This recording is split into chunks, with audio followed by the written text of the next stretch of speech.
Hello and good morning everyone. This is Shikha Agrawal. Welcome to the UGC NET platform. Today we will study about literary theory. ये एक ऐसा topic है जो exam में 12 to 15 question contain करता है। तो इस टॉपिक को समझना बहुत ही इजी है और मैं काफी प्रैक्टिकल होकर इस टॉपिक को समझाने की कोशिश करूंगी। आइए समझते हैं सबसे पहले लिटरेरी थ्योरी होती क्या है। अगर आप लिटरेरी थ्योरी को समझ लेते हो अच्छे से, then you will able to understand each and everything from today's class. Okay, literary theory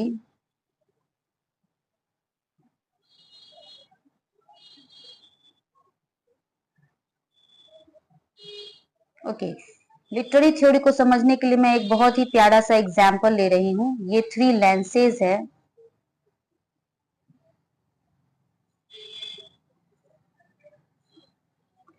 और ये एक ह्यूमन बीइंग है।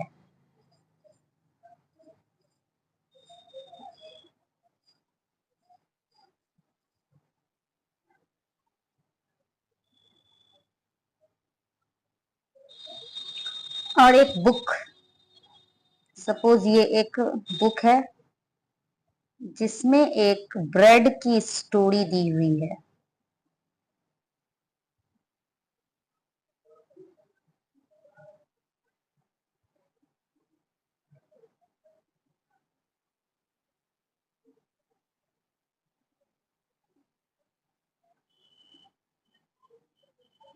इसमें एक ब्रेड की स्टोरी दी हुई है। अब देखिए, बहुत ही अच्छा एग्जाम्पल है लिटरेरी स्टोरी थ्योरी को समझने के लिए। क्या है, अब ये ह्यूमन बीइंग जो है, ये ह्यूमन बीइंग क्या करना चाहता है, इस ब्रेड की स्टोरी को समझना चाहता है, इस स्टोरी को समझना चाहता है। तो ये क्या करेगा, सबसे पहले ये लेंस 1 जिसमें फेमिनिस्ट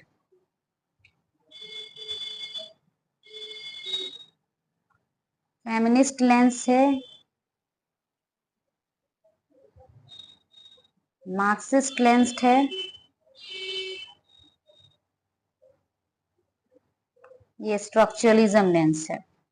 तो सबसे पहले ये क्या करता है, फेमिनिस्ट लेंस को अपने आंखों पर लगा लेता है और इस स्टोरी को पढ़ना स्टार्ट करता है। अब जब ये स्टोरी को पढ़ेगा, ब्रेड की स्टोरी, रोटी की स्टोरी दी हुई है, तो इसके दिमाग में ये चीज क्लिक करेगी कि इस ब्रेड को किसने बनाया है, मेल ने और फीमेल ने। ओके, तो फीमेल ने बनाया है, किचन में फीमेल्स है, तो उसकी क्या भूमिका है मार्केटिंग में, बिजनेस में, मेन प्लेटफॉर्म्स पे क्या भूमिका है उनकी, वो फीमेल प्रोस्पेक्टिव से इस ब्रेड की स्टोरी को पढ़ेगा। किचन में मेल क्यों नहीं है, इन सारे क्वेश्चंस के आंसर्स को फाइंड आउट करना चाहेगा। अब आता है मार्क्सिस्ट लेंस, वो फेमिनिस्ट लेंस को उतारा और मार्क्सिस्ट लेंस लगा लेता है। मार्क्सिस्ट लेंस लगाने से उसके अंदर ये क्वेश्चन आएगी, ये ब्रेड कहाँ से आई है, खेतों से गेहूं का आटा बन के ब्रेड बना है। ओके, तो गेहूं को किसने उगाया है, किस क्लास वर्ग के लोगों ने उगाया है, किसानों ने उगाया है। किसान कौन से क्लास से बिलोंग करते हैं, ये आटे का प्राइस क्या है, ये क्लास, प्राइस और सोसाइटी को फाइंड आउट करने का प्रयास करेगा, उनसे रिलेटेड क्वेश्चंस को समझने का कोशिश करेगा। उसके बाद ये मार्क्सिस्ट लेंस को उतारता है और स्ट्रक्चरलिज्म का लेंस को लगा लेता है और इस स्टोरी को पढ़ना शुरू करता है। तो वो क्या देखता है कि ये स्टोरी की स्ट्रक्चर क्या है, इसके अंदर अंडरलाइंग मीनिंग क्या है, ये किस सिस्टम में क्रिएट किया गया है, और ये स्टोरी को किस सिस्टम में क्रिएट किया है, क्या मीनिंग निकल के आ रहा है, स्टेबल मीनिंग है कि नहीं है, इन सब क्वेश्चंस के आंसर्स को ये फाइंड आउट करना चाहेगा। सो अब स्टार्ट करते हैं literary theory from structuralism. Part 1 ये क्या करता है, स्ट्रक्चरलिज्म को समझने के लिए सबसे पहले हमें ये समझना होगा गाइस कि स्ट्रक्चरलिज्म क्या है। स्ट्रक्चरलिज्म क्या है, ठीक है, analysing human culture and literature through the underlying structure system of sine, language and myth. अब आता है कि अंडरलाइंग स्ट्रक्चर क्या है, सिस्टम क्या है, साइन क्या है, लैंग्वेज क्या है और मिथ क्या है। चलिए इन सबों के सबों को समझ करके हम लोग स्ट्रक्चरलिज्म को आज काफी अच्छे से ऐसे पढ़ के जाएंगे, अगर स्ट्रक्चरलिज्म से एक भी क्वेश्चन आए you will never miss. Okay, तो अंडरलाइंग सिस्टम का मतलब समझने के लिए आपको सबसे पहले ये समझना होगा गाइस कि अंडरलाइंग सिस्टम क्या होता है, कि छिपा हुआ सिस्टम। अंडरलाइंग सिस्टम का मतलब होता है छिपा हुआ सिस्टम। इसमें स्ट्रक्चर कहता है कि किसी एक किताब या टेक्स्ट को अकेले मत पढ़ो, बल्कि उस बड़े सिस्टम में देखो जिसके अंदर वह लिखी गई है। ये बड़े सिस्टम का क्या मतलब हुआ, जैसे लैंग्वेज में सिर्फ वर्ड वर्ड नहीं है, उसके पीछे पूरा रूल और नेटवर्क है। ये कैसे समझें, देखिए अगर हम लेते हैं ट्रैफिक सिग्नल, एक सिस्टम लेते हैं, उसमें रेड का मतलब क्या होता है, स्टॉप, और वही रेड का मतलब आप डेटिंग एरिया जहां बॉय गर्ल गर्ल बॉय को डेट करते हैं, वहां रेड का मतलब हो जाता है लव। वर्ड एक है लेकिन मीनिंग चेंज हो जा रहा है, क्योंकि एक सिस्टम में आपको मीनिंग फाइंड आउट करना है, तभी आपको उस ब्रेड की स्टोरी, उस स्टोरी के स्ट्रक्चर्स को आप समझ सकोगे।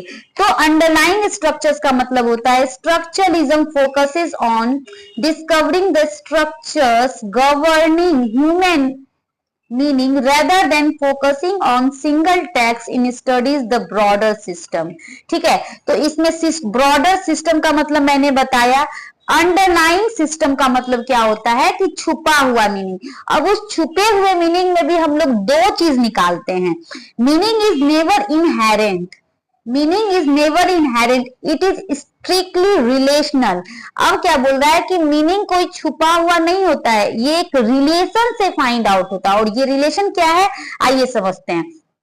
किसी भी शब्द या चीज का अपना खुद का कोई फिक्स मतलब इनहेरेंट मीनिंग नहीं होता, उसका मतलब दूसरी चीजों के संबंध रिलेशन से तय होता है। जैसे ठंड का मतलब हम तब तक नहीं समझ सकते जब तक हमें गर्म का मतलब पता ना हो। अंतर से काम करना, डिफरेंस से पूरा सिस्टम को समझना। पूरा सिस्टम इस बात पर चलता है कि एक चीज दूसरे से अलग कैसे है। देखिए हम लोग स्ट्रक्चरलिज्म समझ रहे हैं, तो इसमें आपको समझना होगा इन सारी चीजों को। ठीक है, मीनिंग जो है डिफरेंस से निकलता है। कि डिफरेंस से मीनिंग कैसे निकला, जब आप रिलेशन फाइंड आउट करोगे तो उसके अंदर डिफरेंस भी तो फाइंड आउट करोगे। कि अगर आपको ठंड लग रही है तो आपने गर्मी को महसूस किया है, तब आप ठंड को महसूस कर सकते हैं, तो ये डिफरेंस ही तो हुआ। और ठंड को महसूस करने के लिए आपको रिलेशन दिखाना होगा गर्मी से, आपको समर से कनेक्ट करना होगा। तो आप रिलेशन से डिफरेंस निकाल करके मीनिंग फाइंड आउट कर रहे हो एक अंडरलाइंग सिस्टम में। ठीक है, अब दूसरा आता है meaning is binary opposites. Culture make sense of their environment by constructing opposites. Opposites, यहाँ पे अपोजिट्स का मतलब क्या होगा कि आप देखिए यहीं से एक सिमिलर कॉन्सेप्ट है ये बाइनरी अपोजिशन। कंस्ट्रक्ट पेयर्स, इंसान का दिमाग दुनिया को समझने के लिए चीजों को दो विरोध हिस्से पेयर्स में बांट देता है, जैसे कि life death, male female. This opposition help us decode the read world literature. और ये अपोजिशंस जो है हमें वर्ल्ड लिटरेचर को डिकोड करने में हेल्पफुल साबित होती है। ठीक है, तो ये आपका हो गया डिफरेंस से मीनिंग निकालना। अंडरलाइन सिस्टम आपने समझ लिया, बाइनरी अपोजिट आपने समझ लिया कि किसी भी एक वर्ड को समझने के लिए दूसरा वर्ड आपके पास होना चाहिए जस्ट अपोजिट, तो आप उसकी मीनिंग को समझ सकते हो। मीनिंग रिलेशन से निकलता है, डिफरेंस से निकलता है। ठीक है, अब आते हैं हम लोग काफी इंपॉर्टेंट टॉपिक पे, that is Ferdinand de Saussure. Ferdinand de Saussure को समझने के लिए आपको समझना होगा सबसे पहले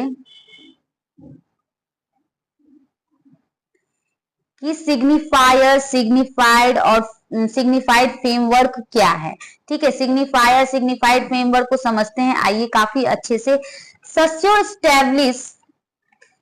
establish that sign consist of the dual mechanism signifier signified arbitrary nature, langue and parole. ये डायरेक्ट क्वेश्चन है आपके एग्जामिनेशंस के, ठीक है। सस्योर क्या करते हैं, स्टैब्लिश करते हैं साइन को। अब साइन और सिग्निफायर क्या है, सबसे पहले समझ लीजिए कि फर्डिनेंड डी सस्योर को आपको स्ट्रक्चरलिज्म का दादा या जनक माना जाता है, जिन्हें लिंग्विस्टिक के ऊपर अपनी थ्योरी दी, लिंग्विस्टिक के ऊपर अपनी थ्योरी दी है फर्डिनेंड डी सस्योर ने, ठीक है। Sign equals to signifier plus signified. देखिए इसको इस तरीके से, साइन इक्वल्स टू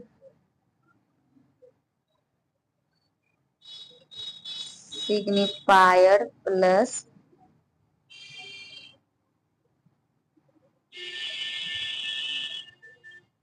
सिग्निफाइड, ठीक है।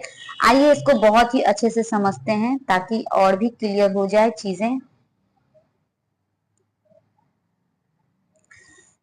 देखिए सस्योर ने कहा कि भाषा में हर शब्द एक साइन देता है जिसके दो भाग होते हैं, सिग्निफायर मतलब संकेतक, सिग्निफायर का मतलब हो गया संकेतक, वह आवाज या लिखा हुआ शब्द जो सुनते ही पढ़ते ही आपके कान में एक इमेज पैदा हो, ठीक है, एक इमेज पैदा हो, जैसे कि पेड़। सिग्निफायर वह आवाज या लिखा हुआ शब्द जो आप सुनते या देखते हैं, जिससे आपके कान में आवाज पेड़ पड़ी, ट्री, ट्री, ठीक है, वो सिग्निफायर हुआ ट्री। ये जो लिखा हुआ ट्री है,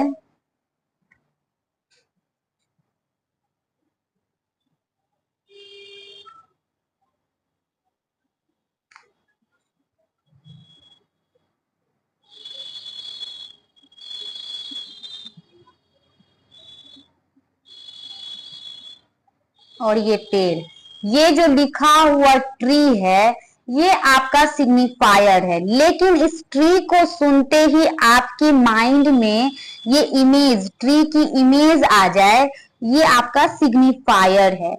ट्री जो है वो सिग्निफायर है, ये जो लिखा हुआ TREE ये ट्री सिग्निफायर है। लेकिन इस ट्री को देखते ही वो पेड़ की इमेज डेवलप हो जाए, वो सिग्निफायर्ड है, ठीक है। तो आप उस आवाज को सुनकर आपके दिमाग में जो फोटो या विचार कॉन्सेप्ट आता है वो सिग्निफायर्ड है। अब आर्बिट्रेरी नेचर का क्या मतलब हुआ, मनमाना स्वभाव। आर्बिट्रेरी नेचर का सस्योर कहते हैं कि असली पेड़ में और लिखे हुए शब्द में, देखो ट्री और इसमें कोई आपको रिलेशन आ रहा है, ये तो ह्यूमन का बनाया हुआ आर्बिट्ररी कॉन्सेप्ट है, जो ह्यूमन मान लेते हैं कि अगर TREE ट्री ऐसे करके लिखा हुआ है तो इसका मतलब अगर ऐसे करके लिखा हुआ है तो इसका मतलब ये ट्री ही होगा, ये मान लिया गया है, ये आर्बिट्ररी चूजन बाय ह्यूमन है, ठीक है। तो इसीलिए बोला जाता है इसमें कोई कनेक्शन नहीं है, मनमाने ढंग से उसे पेड़ को पौधा कहना शुरू कर दिया है। इसी अगर हम लोग इस ट्री का मतलब बिल्ली बना देते, कैट बना देते, तो आज ह्यूमन उस ट्री को कैट ही बोलता, बिल्ली ही समझता, उसी का इमेज डेवलप करता। लेकिन ट्री का मतलब हम लोग ये इमेज डेवलप करना है, शुरू से हमने बुक में पढ़ा है, हमारे टीचर्स ने बताया है, तो वो चीजें हमारे माइंड में डेवलप हो चुकी है। लेकिन ये आर्बिट्ररी है, ह्यूमन मेड है, ठीक है। अब लैंग का क्या मतलब होता है, लैंग और पैरोल का कॉन्सेप्ट बहुत ही पॉपुलर है आपके एग्जामिनेशन से। यह भाषा का पूरा नियम या रूल, ग्रामर है, आप अप्लाई करके ह्यूमन कम्युनिकेशन डेवलप करते हो। जैसे कि पैरोल क्या हुआ, पैरोल हुआ इस नियम का इस्तेमाल करके जब आप इंसान खुद बोलता है या लिखता है, जैसे कि शतरंज का नियम हो गया लैंग, ठीक है, लेकिन शतरंज अपने हिसाब से आप खेलते हो, अपनी चाल खुद चलते हो, वो हो गया पैरोल। ग्रामर का रूल हो गया लैंग, लेकिन उस ग्रामर का यूज करके हर इंसान अपने ढंग से बोलता है, वो हो गया पैरोल। ओके, आपको ये बहुत अच्छे से समझ में आ गया। अब नेक्स्ट कॉन्सेप्ट जो है Claude Levis, Claude Levi Strauss एक एंथ्रोपोलॉजिस्ट थे, ठीक है। उन्होंने सस्योर की भाषा वाली थ्योरी, फर्डिनेंड डी सस्योर की भाषा वाली थ्योरी को इंसानी समाज, ह्यूमन सोसाइटी, कल्चर और पुरानी कहानियों, मिथ पर लागू किया। क्यों किया? क्योंकि वो यूनिवर्सल स्ट्रक्चर्स डेवलप किया उन्होंने, कंसेप्ट ऑफ ब्रिकोलेज दिया, किंगशिप का सिस्टम दिया। और ये क्या होता है आइए समझते हैं, इसका मतलब क्या होता है। आई zoom it because you will easily saw this। Universal system का मतलब क्या होता है? यूनिवर्सल स्ट्रक्चर का मतलब होता है myth across diverse culture share matching underline configuration. इसका मतलब हुआ कि उन्होंने देखा, क्लाउड लेवी स्ट्रॉस ने देखा कि दुनिया में अलग अलग कोने में रहने वाला सोसाइटी अपनी तरह से कहानी डेवलप करता है। पुरानी कहानियों, मिथ के पीछे का ढांचा या स्ट्रक्चर एक जैसा है। देखिए, जब आप रामायण में स्टोरी पढ़ते हैं तो राम और रावण की स्टोरी है। ओके, रामायण में राम और रावण की स्टोरी है, लेकिन कोई बच्चे के बुक में गुड वेज इविल है, लेकिन उसके पीछे का सिस्टम क्या है? राम और रामायण, राम मतलब गुड और रावण मतलब इविल। तो दोनों के पीछे का जो स्ट्रक्चर है, छुपा हुआ यूनिवर्सल स्ट्रक्चर जो है, वो तो सेम ही है। तो यही बोला जा रहा है यूनिवर्सल स्ट्रक्चर में कि डिफरेंट सोसाइटी में पुरानी डिफरेंट कहानियां हो सकती है, लेकिन उसके पीछे लाए करने वाला जो आइडियोलॉजी है वो सेम होगा, स्ट्रक्चर उसका सेम होगा। और ब्रिकोलेज का मतलब क्या है? Myth are build by piecing together pre-existing cultural element। Bricolage, देखिए, ब्रिकोलेज का मतलब हुआ, बहुत ही आसान भाषा में हम समझते हैं, जैसे एक कबाड़ी वाला, देखे हो आप, कबाड़ी वाला पुरानी पड़ी चीजों को तोड़ जोड़ कर नई चीजें बना देता है, वैसे ही इंसान भी अपनी संस्कृति में पहले से मौजूद कहानी, विचारों से जुड़कर एक नया स्टोरी डेवलप करता है। सपोज आपने कोई कविता पढ़ी है कहीं फीमेल पे, फिर आपने दूसरी कविता पढ़ी फीमेल पे, लेकिन आपका यूनिवर्सल कॉन्सेप्ट कुछ और कहता है। आप क्या करते हो? आप बैठते हो, आपने 3 कविताएं जो पढ़ी है उनमें से उनके कॉन्सेप्ट को लेते हो और यूनिवर्सल रूल को लेते हो, सबको मिक्स करके एक नई कविता बना देते हो। मतलब टूटी सब चीजों में से कुछ लेके या टूटी फूटी चीजों को लेकर के आप अपना एक नया चीज डेवलप करते हो, नई लिटरेचर को डेवलप करते हो। इस कॉन्सेप्ट को कहते हैं ब्रिकोलेज। ठीक है, तो और किंगशिप का सिस्टम क्या होता है? क्लाउड लेविस ने कहा कि सोसाइटी में शादियों, रिश्तेदारी के नियम पर भी भाषा उसमें भी तो एक अलग तरह का भाषा डेवलप होता है। तो उस भाषा को जब हम समझते हैं तो उनको किंगशिप कहते हैं। Human culture act like structured sign based language. ठीक है, अब ये 2 बुक बहुत ही इंपॉर्टेंट है। स्ट्रक्चरल एंथ्रोपोलॉजी जो 1958 में लिखी गई है, स्ट्रक्चरल एंथ्रोपोलॉजी जो 1958 में लिखी गई है। The raw and the cooked जो 1964 में लिखी गई है। इसको आप याद कर लो। आपके पास जो मैं पॉइंट लेके आई हूँ वो एग्जामिनेशन के लिए रेडी पॉइंट्स है, सो आप इसको रिमेम्बर करो। ये लेक्चर थोड़ी सी बड़ी हुई है, लेकिन you will answer each and every question related from structuralism in your examination। okay, language function and arbitrary access, इसको समझने के लिए मैं बहुत ही अच्छा एग्जाम्पल लेके आई हूँ। रोमन जैकॉब्सन क्या कहते हैं? रोमन जैकॉब्सन कहते हैं कि किसी भी कविता, लैंग्वेज और कविता में 6 कॉन्सेप्ट को वो अप्लाई करते हैं, 6 लैंग्वेज के कॉन्सेप्ट को अप्लाई करते हैं। इसको मैं थोड़ा सा जूम आउट करती हूँ ताकि आप समझ सको। आई थिंक आपको मजा आ रहा होगा पढ़ने में, बिकॉज मैं काफी प्रैक्टिकल एग्जाम्पल लेकर के आपको कोरिलेट करने की कोशिश कर रही हूँ। इनका क्या कहना था, रोमन जैकॉब्सन कहते हैं कि कोई भी लैंग्वेज और पोइटिक दोनों को समझने के लिए 6 फंक्शंस होते हैं। Giant of structuralism who defined functional axis of communication, 6 language function: emotive, connotative, poetic, metalingual and फैटिक। इसका क्या मतलब हुआ? रिफरेंशियल का मतलब हुआ कि लैंग्वेज में आपको जानकारी मिल रही है, आपको जानकारी मिल रही है कि किसी का एक्सीडेंट हो गया है, ठीक है। इमोटिव, भावनाएं देखना, उस एक्सीडेंट में सामने वाले का क्या इमोशन है, क्या भावना है, इमोटिव लैंग्वेज, ठीक है।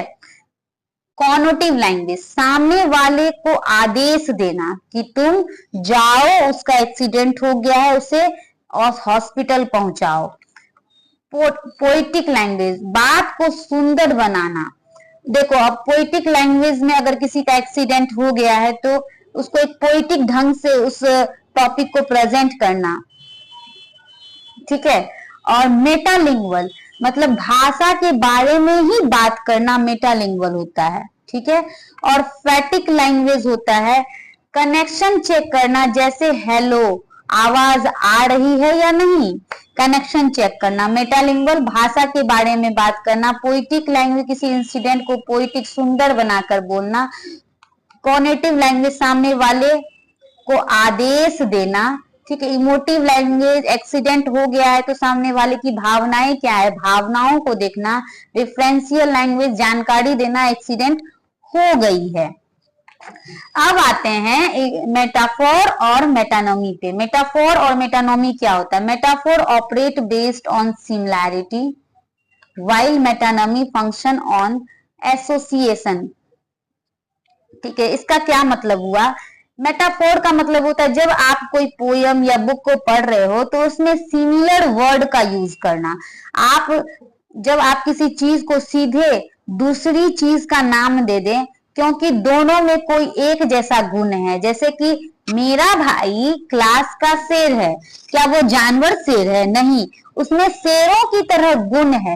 एक वर्ड को दूसरे वर्ड से रिप्लेस कर देना, ठीक है।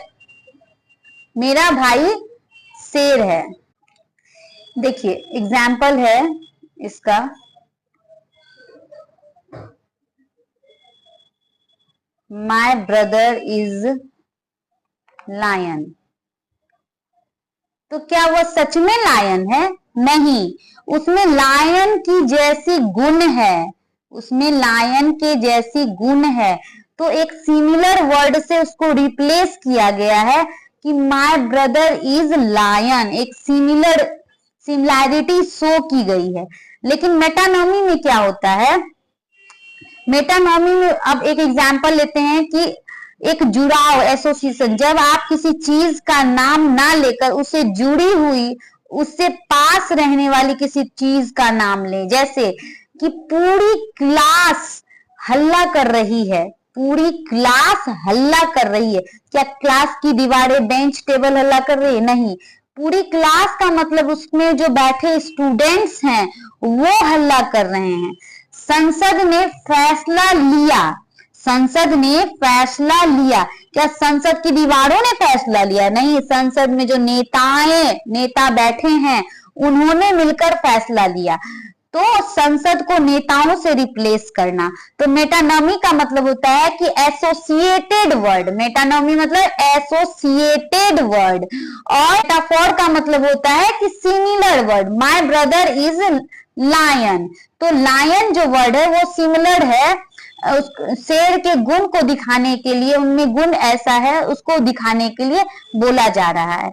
तो काफी अच्छे से हमने समझा कि 6 फंक्शन ऑफ डिफरेंशियल लैंग्वेज का मतलब एक्सीडेंट हो गया है, ठीक है। इमोटिव लैंग्वेज, उस एक्सीडेंट से सामने वाले का क्या इमोशन है। कॉग्निटिव लैंग्वेज, जाओ उसको एम्बुलेंस में लेकर के हॉस्पिटल जाओ। इमोटिव लैंग्वेज, आदेश देना। मेटा लैंग्वेज, किस लैंग्वेज का यूज किया गया है, लैंग्वेज के बारे में ही बात करना। एम्फेटिक लैंग्वेज, आवाज चेक करना, हेलो आवाज आ रही है कि नहीं, ठीक है। तो एक बुक है जो काफी इंपॉर्टेंट है, लिंग्विस्टिक एंड पोएटिक्स 1960, जिसको लिखा है आपके बहुत ही पॉपुलर रोमन जैकॉब्सन ने। लिंग्विस्टिक एंड पोएटिक इनके द्वारा लिखी गई है, काफी इंपॉर्टेंट बुक है, आपके एग्जामिनेशंस में पूछी जाती है, लिंग्विस्टिक एंड पोएटिक्स 1960। अब है narrative architecture, narrative architecture, Jarrett Janet, Jarrett Janet. इनको समझने के लिए मैं बताऊंगी सबसे पहले कि स्टोरी क्या है और कैसे सुनाई गई है, दोनों अलग बातें हैं। स्टोरी क्या है और कैसे सुनाई गई है, दोनों अलग बातें। You are intelligent, you are intelligent, you are intelligent, you are intelligent. तो एक वर्ड का मीनिंग कंफ्यूज्ड भी हो सकता है, शॉक्ड भी हो सकता है, सरप्राइज्ड भी हो सकता है, और पोलाइट भी हो सकता है, और क्रेडिट भी हो सकता है। तो आपको लैंग्वेज को सुनाने का तरीका, स्टोरी को कहने का तरीका और स्टोरी दोनों अलग बात है। इसी पे नैरेटिव आर्किटेक्चर का कॉन्सेप्ट दिया है आपके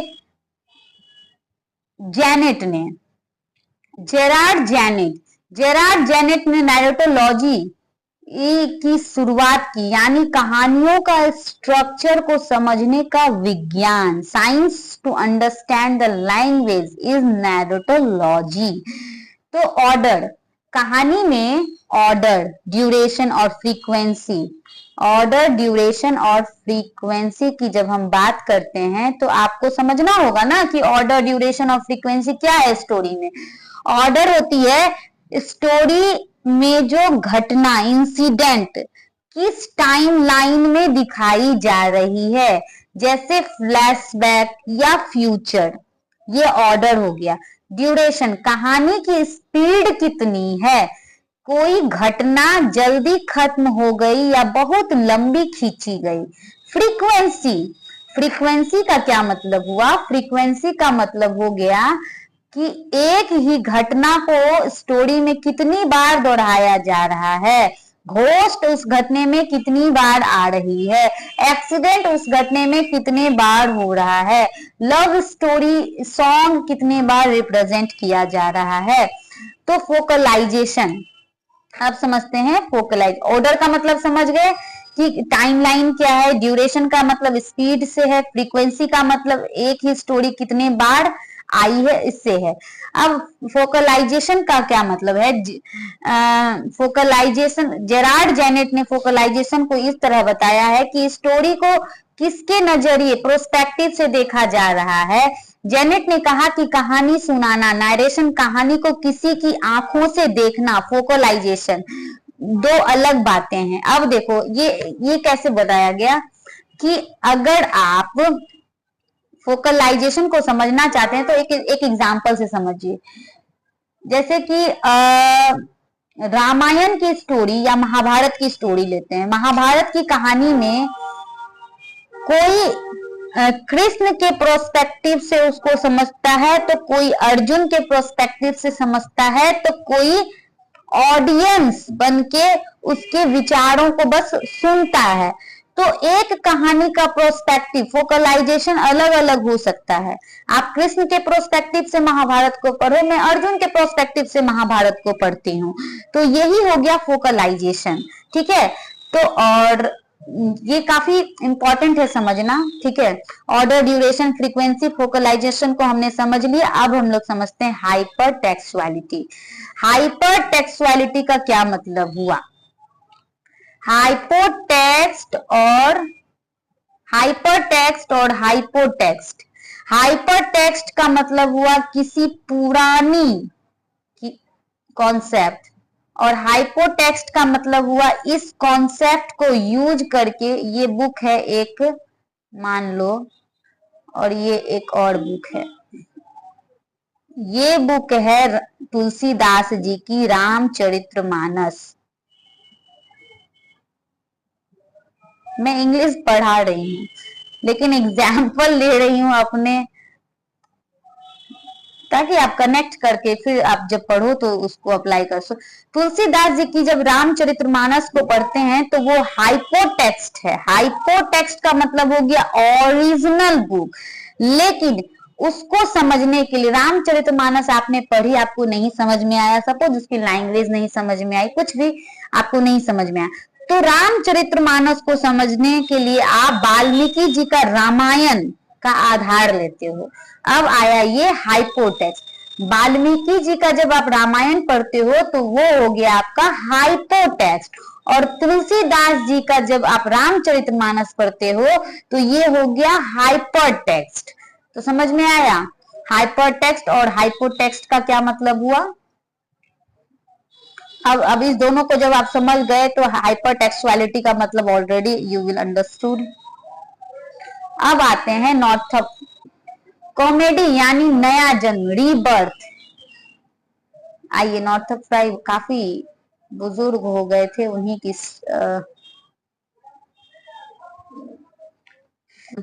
fry structure literature into archetypal seasons, ठीक है, बताया गया है। Comedy, romance, tragedy, irony.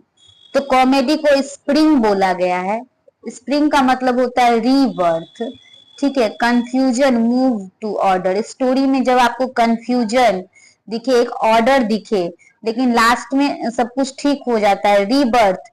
ये स्प्रिंग, समर, ऑटम जो है हमारे इंडिया के हिसाब से नहीं है, ये इंग्लिश लिटरेचर वेस्टर्न के हिसाब से है। वहां पे स्प्रिंग का मतलब रीबर्थ होता है, समर का मतलब होता है रोमांस, ट्रेजेडी का मतलब होता है ऑटम, और आयरनी का मतलब होता है विंटर।